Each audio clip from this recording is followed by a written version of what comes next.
Jal Zameen jungle నినాదాన్ని ఆదర్శంగా తీసుకుని గిరిజన హక్కుల పరిష్కారానికి కాంగ్రెస్ కట్టుబడి ఉందని TPCC chief MLC Mahesh Kumar Goud హామీ ఇచ్చారు.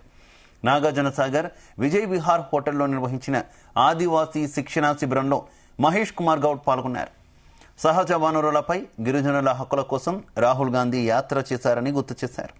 ప్రధానిగా రాహుల్ గాంధీని చూడాలని, తమ కళ కోసం కాంగ్రెస్ కార్యకర్తలు సైనికులుగా పనిచేయాలని సూచించారు.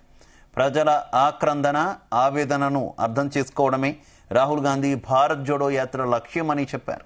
గిరిజనుల హక్కులను కేంద్రంలోని బీజేపీ ప్రభుత్వం కాళ్లరాస్తోందని విమర్శించారు. ఈ శిక్షణా శిబిరంలో ఏఐసీసీ ఇన్ఛార్జ్ దీపాదాస్ మున్షి, ఎంపీలు, ఎమ్మెల్సీలు, ఎమ్మెల్యేలు తదితరులు పాల్గొన్నారు.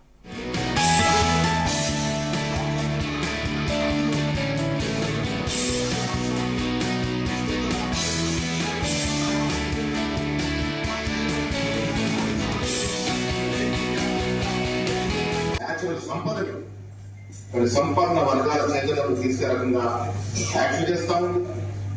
ట్రైబల్ యాక్ట్ ని కారణిస్తా ఉంది.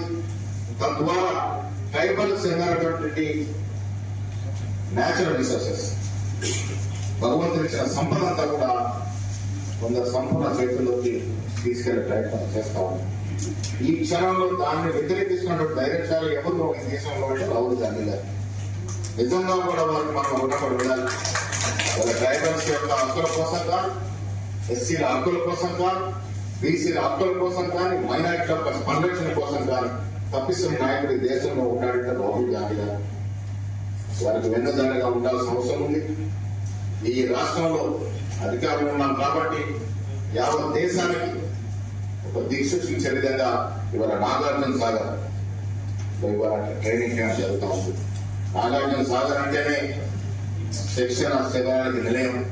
నేనే దాదాపు 20 కార్యక్రమాలు అటెండ్ చేస్తున్నాను. ఎన్ఎస్ఐ రాష్ట్ర అధ్యక్షుడు అవ్వకముందు రాష్ట్ర ప్రధాన కార్యదర్శిగా ఉన్నప్పుడు ఆనాడు ముకుల్ వాస్నిక్ గారు ఆల్ ఇండియా ప్రెసిడెంట్ గా ఇక్కడ స్టూడెంట్ ట్రైనింగ్ క్యాంప్ చేయడం జరిగింది. I think it's 86 NSI training camp in Nagarjunasagar and Shri Mukul Wasnik.